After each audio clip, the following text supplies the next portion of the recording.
Bonjour à toutes et à tous. Voici une mise en situation professionnelle enseignement.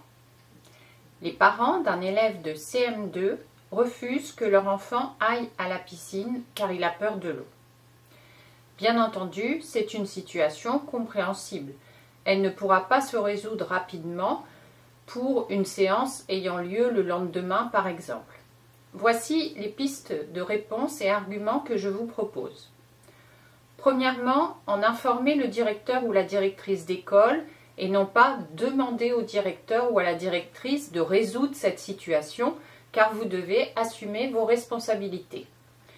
Précisez que vous allez prendre rendez-vous avec les parents, échanger avec le directeur ou la directrice sur ce que vous avez prévu de dire, sur le fait que l'échange, l'écoute mutuelle est importante. Argument, coopérer au sein d'une équipe.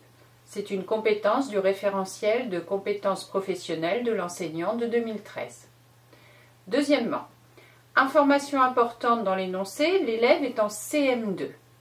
Que s'est-il passé avant concernant la piscine pour cet élève? Soit il était déjà dans l'école, soit il vient d'arriver dans l'école. Dans le premier cas, sans remettre en cause ce qui a été fait par l'équipe pédagogique, bien sûr, s'informer auprès du directeur ou de la directrice.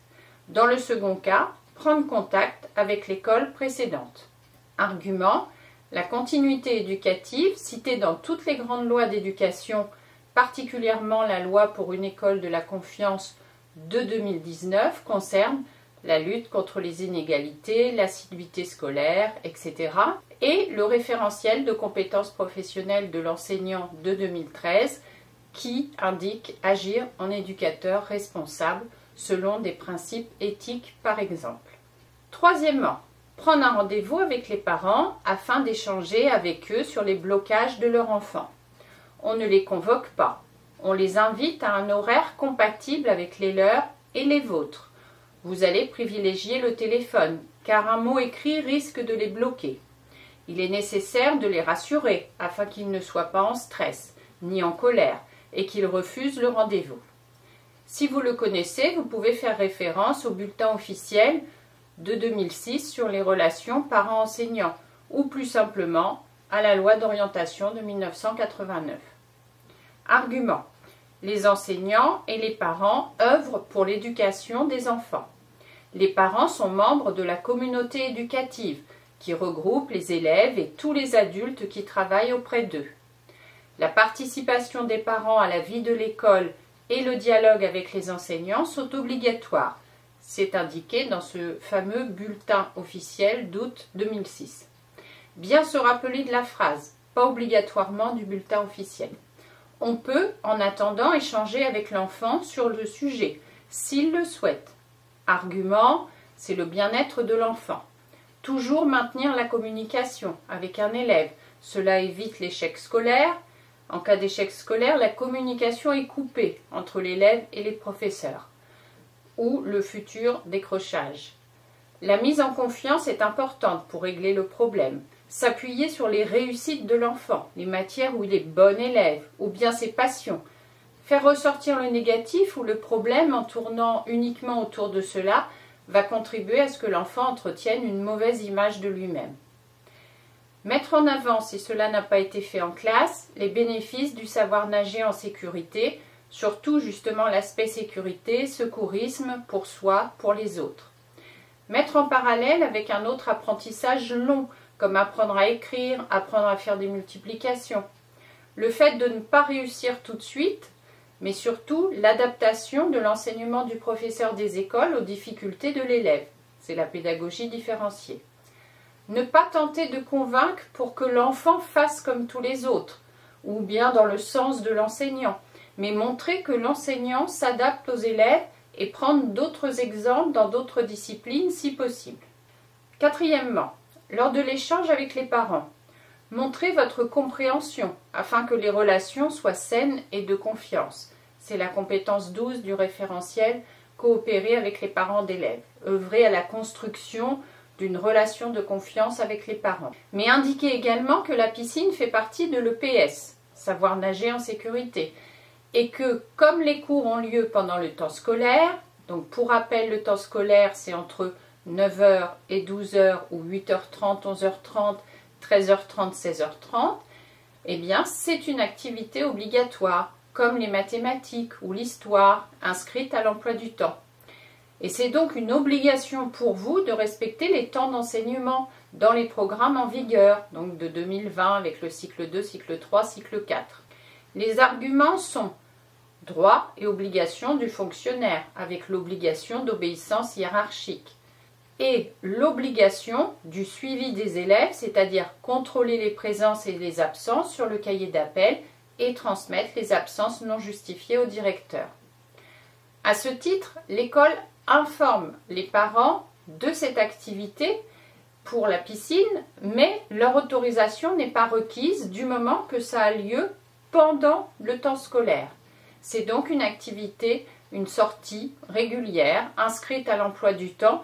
Elle nécessite un déplacement hors de l'école. Elle est donc autorisée par le directeur de l'école. Les documents sont remplis en début d'année ou en début de période.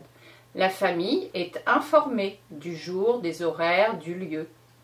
Les sorties obligatoires sont des sorties régulières ou occasionnelles sur le temps scolaire et donc le temps du midi n'appartient pas au temps scolaire. Cinquièmement, on va faire un rappel des programmes en vigueur du cycle 3 concernant l'EPS et surtout la circulaire de l'enseignement de la natation scolaire de 2022. Donc le programme de cycle 3 rappelle adapter ces déplacements à des environnements variés avec comme attendu de fin de cycle la fameuse attestation du savoir nager en sécurité, ASNS, et cette attestation, elle est validée prioritairement dans les classes de CM1, CM2 ou de 6e. Elle est délivrée par le directeur de l'école ou le chef d'établissement, est signée par le professeur des écoles et un professionnel agréé pour l'école primaire ou par un professeur d'EPS au collège ou au lycée. Elle permet l'accès aux activités aquatiques dans le cadre des accueils collectifs de mineurs. La SNS repose sur la réalisation d'un parcours aquatique d'une distance d'environ 50 mètres sans reprise d'appui et de la preuve de maîtrise des connaissances et attitudes liées à la sécurité en milieu aquatique. Elle valide donc un niveau de compétence qui permet d'évoluer en sécurité dans un établissement de bain ou un espace surveillé comme la piscine ou un plan d'eau calme à pente douce.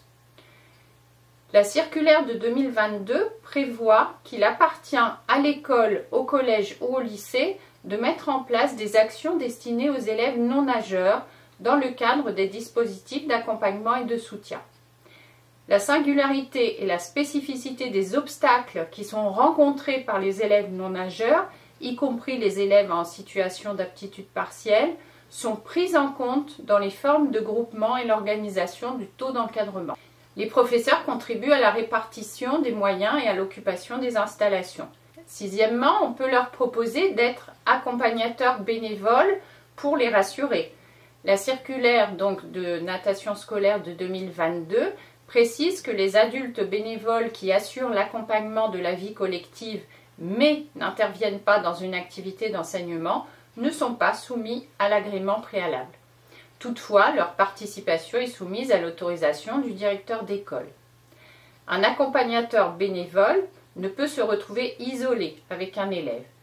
À l'école maternelle, on nous précise aussi que les ATSEM peuvent participer à l'encadrement de la vie collective des séances de natation et ne sont pas soumis à l'agrément préalable de l'IA-DASEN. De même, les AESH ont toute leur place au cours des séances de natation, si nécessaire, en référence au PPS, et leur rôle se limite à la prise en charge de l'élève en situation de handicap qu'ils accompagnent. Les différents personnels qui accompagnent les élèves dans l'eau peuvent suivre des sessions d'information qui sont destinées aux intervenants bénévoles. Donc j'ai fait référence au bulletin officiel du 3 mars 2022 sur l'enseignement de la natation scolaire, contribution de l'école à l'aisance aquatique, au programme d'enseignement du cycle 3 du 30 juillet 2020, à la loi du 13 juillet 83 sur les droits et obligations du fonctionnaire et aussi sur l'organisation des sorties scolaires. C'est un bulletin officiel de 1999. Vous n'avez pas à retenir ces dates de bulletin officiel. À bientôt!